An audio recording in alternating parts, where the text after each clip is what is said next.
The 30th of January 1649, 2 p.m., London, England. A king kneels before his executioner. Around him, 10,000 people, complete silence. The axe falls. Blood splashes across the wooden scaffold. For the first time in 1,000 years of English history, the people themselves execute their own ruler. But the thing that truly killed him wasn't the axe. It was a tax. A single, terrifying, yet brilliant tax. The one that made him lose everything. This is the story of how money destroyed a 400-year dynasty and changed the entire world. Charles I, born the 19th of November, 1600, King of England, Scotland, and Ireland. Imagine this. You wake up in Hampton Court Palace. 1,000 rooms, 500 servants waiting for you. Chefs preparing 20-course feasts with swan, peacock, and wine imported from France. You own 3 kingdoms. Your crown alone is worth £100,000. That's $30 million today. Sounds perfect? Not really. Because Charles inherited something else. Debt. Massive, crushing, impossible debt. His father, James I, spent money like a drunken sailor. Wars with Spain? £5 million, that's $1.2 billion today. The royal treasury? Empty. Charles needed money. Fast. Desperately. But in his way stood one huge obstacle, or rather, 500 of them. They were called Parliament. In 1625, here's how the English government worked.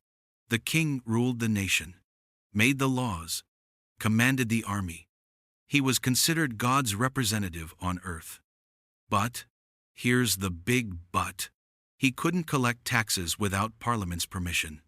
Parliament was made up of 500 rich men, merchants, landowners, lawyers, shipbuilders, and they had one demand: give us more power, and then we'll give you money.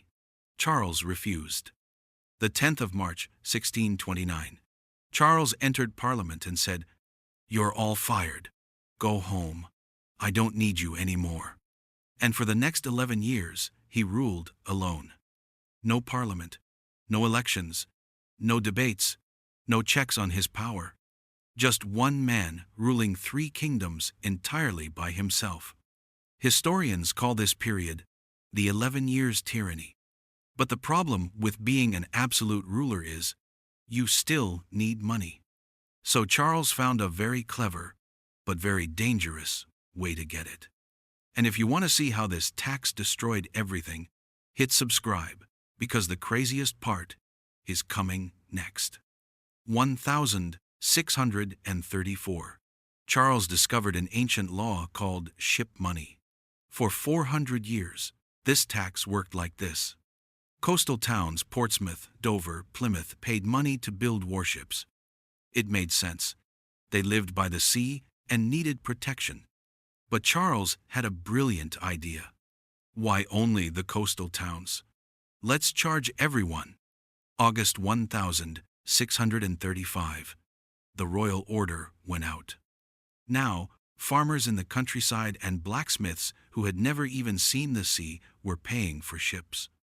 And the scariest part, it was technically legal. Ship money was an ancient royal right. Charles didn't need Parliament's approval. The money poured in. 1634, £104,000, about $31 million today. 1635, £208,000, $62 million. 1636, £218,000, $65 million. In just 3 years, he collected the equivalent of $160 million without calling Parliament once. The king was rich again. Problem solved? No, because now it wasn't about money anymore. It was about power. Think about it. If the king can tax you without Parliament's consent, what else can he do? Take your land? Arrest you for no reason? Execute you? Where does royal power end? The people were terrified and furious. At the center of the story stands John Hampden. Born in 1595, a wealthy landowner, former member of Parliament, respected, educated, and rich. And in November 1636, he did something incredibly brave, or incredibly foolish. He refused to pay ship money. The amount? Just 20 shillings, about $200 today. But it wasn't about the amount, it was about the principle. Hampden said, "The king cannot tax us without Parliament. This is tyranny, this is illegal, and I will not pay." Charles was enraged. He took Hampden to court. November 1637, the trial began. It lasted 6 months. All of England was watching. This wasn't about 20 shillings anymore. It was about who truly ruled England, the king or the people. Hampden's lawyer said, "For 400 years, English kings have always sought Parliament's consent before raising taxes. This is our ancient right, our liberty, our only shield against tyranny." Charles's lawyer shouted back, "The king rules by the will of God. He answers to God alone, not to the people." But Hampden's side replied, "No, if a king taxes the people at his own will, he is no longer God's servant, he is a tyrant." The verdict? Out of 12 judges, 7 sided with the king, 5 with Hampden. Technically, Charles won, but in the hearts of the people he had lost. Now the people feared not the tax, but the king himself. Ship money had lit the fire of rebellion. Across England, one cry echoed: liberty for Parliament, justice against tyranny. 1640. Charles was forced to recall Parliament. But they gave him not money, they gave him war. In 1642, the English Civil War began. On one side, the Royalists, loyal to the king. On the other, the parliamentarians, the Roundheads. Their commander? Oliver Cromwell. 7 years of brutal war followed, 200,000 dead. And in January 1649, the people won. Charles was captured, tried in court by his own subjects. The verdict: the king has committed crimes against the people. His authority is void. The 30th of January 1649. London. The king knelt. The crowd fell silent. The axe was raised and fell.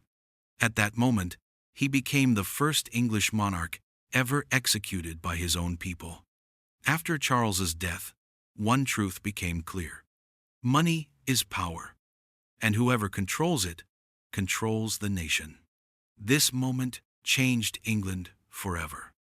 No king could ever again tax the people without their consent. Parliament became the true guardian of the nation's wealth. And this very principle would later inspire the American Revolution, the French Revolution, and the rise of modern democracy itself. One single tax, ship money, reshaped the entire political world.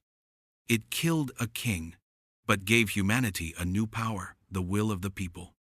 And history teaches us this: those who measure power by money will one day be destroyed by it. If you enjoy stories like this, subscribe right now and hit like, because we're just getting started uncovering the secrets that changed the world.